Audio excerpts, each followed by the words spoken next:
Right now at the bottom of the hour for the condo collapse, the tragedy that has happened in Surfside, Florida, 8777 Collins Avenue, where we have a number of people who are missing at this hour, and one person has died so far, but at least more than 50 people have been recovered, and they have survived that collapse. And we have new information, so we want to get right out to Amy Viteri. She's in Surfside. She's near the scene. Amy, what can you tell us? What updates do you have? Well, you bring up that new information. We're just getting those details from my colleague Hatzel Vela, who learned from Miami-Dade Police's director that they are saying 53 people now accounted for, but 99 people still remain unaccounted for, missing at this hour. So those are the latest official numbers that we have been able to get. Of course, those search and rescue efforts are still underway at that building behind me. And a short time ago, we spoke to the State Fire Marshal, Jimmy Petronas. Now his office oversees the urban search and rescue teams, who are really the boots on the ground. These are the teams we're talking about that go into buildings like this type of devastation and debris, and try to reach anyone who may be trapped inside. He talked about the challenges in a situation like this, the so-called pancake effect that we have seen with this building, where each level just collapsed on top of the other. He said what crews are trying to do in cases like this is to just find a pocket, find any air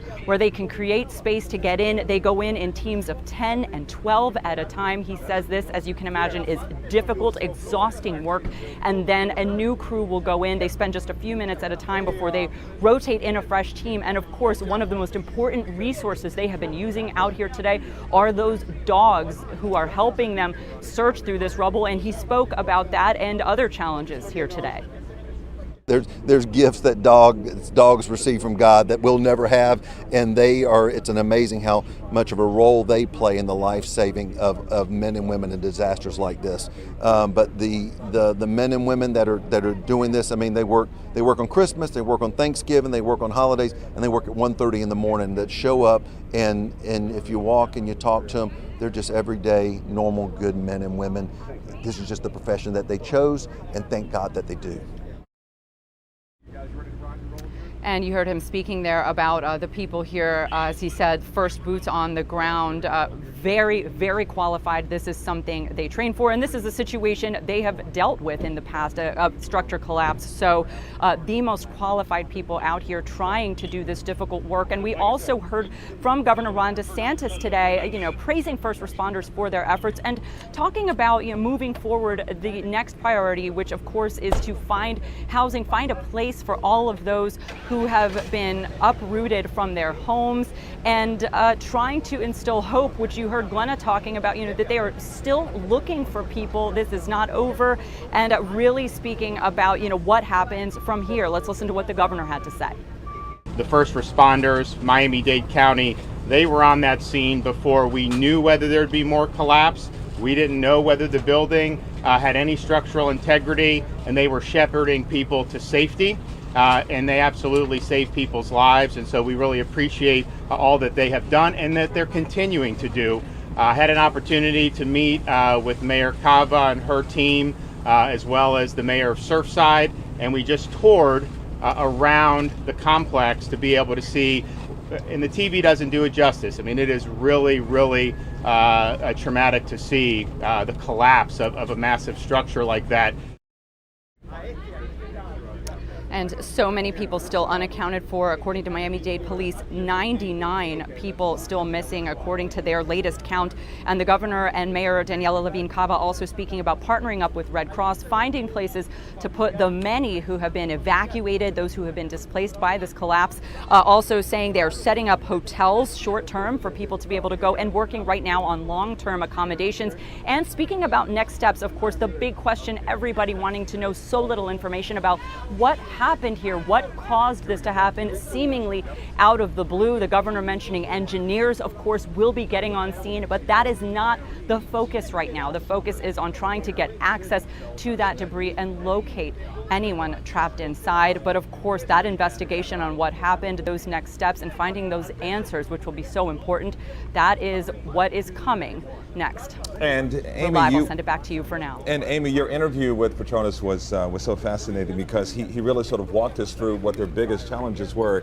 He talked about time being an issue, and obviously for the family members who are missing loved ones who may be trapped in the rubble there, time is a major issue. It is what they're holding on to. It's the hope that they're holding on to that they can get to them in time. But he also talked about the weather being an issue as well. Can you expound on that?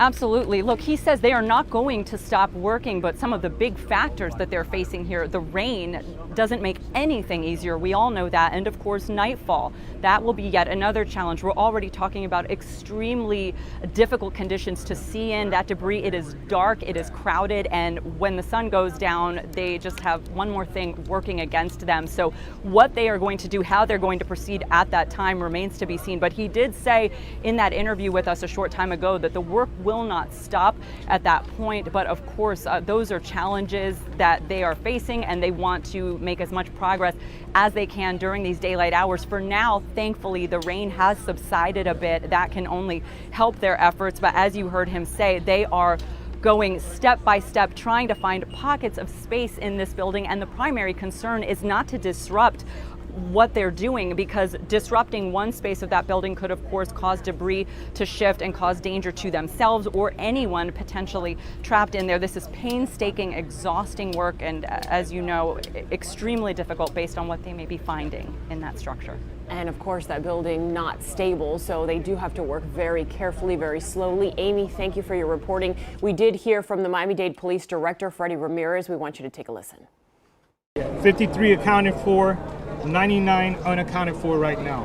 53 accounted for, Yes. 99. Now, in what conditions or what, I do not have that information right now. Is the pile being searched?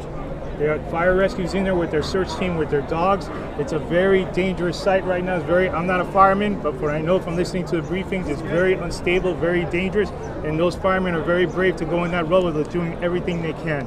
They're in search and rescue mode, and they'll be in that mode for a while. They're not quitting. Are they hearing any voices? Are they hearing any sounds of any survivors? I'm not sure, because I'm not doing that part, but I can tell you that they're in there. They have the dogs, they have the equipment coming, and they're going to work through the night. They're not stopping. Ramirez, when you say 53 accounted for, are you talking about folks who have passed away, or No, folks that either escaped from the building or were not there, that thought that they were staying there and they're not. But this is very early right now. So I want the public to know these numbers can change. That's why I don't want to set false expectations. I'm giving you what we have right now to calm the community down, because they're hurting right now. See, one more? There are a lot of people sounding very upset, yelling it's been 12 hours. Of course, and no, I don't blame them to be upset. It's a very tragic situation for those families and for our community. We are all suffering together. We are all here standing by them, and we're working very hard. And what are you able to tell them in terms of names? I can't tell them names right now. I want to verify that. Like I said, we cannot have misinformation out there, because it gets back to them and it hurts them more. How many people disappeared so far? I don't know how many people disappeared, ma'am. We just have 99 people unaccounted for, but that can mean anything right now. Thank you. So that was the police director, Freddie Ramirez, going over some of the new numbers that we gave you just a little while ago. 53 accounted for, 99 people unaccounted for. And as you heard him say there, the community is hurting, so we can understand the frustration and the anger coming from some of our residents. But he did say they are in search and rescue mode. They are out there. They are with the dogs. They are doing whatever they can to find anyone who is missing. And that cloud of gray smoke you're looking at from the live picture of the South Tower of the Champlain Towers that came down earlier this morning, at 1:30 this morning. That's from a small fire that fire crews have been working on for the past hour at least. We'll have a lot more coming up on the other side of this break. We're back in a moment.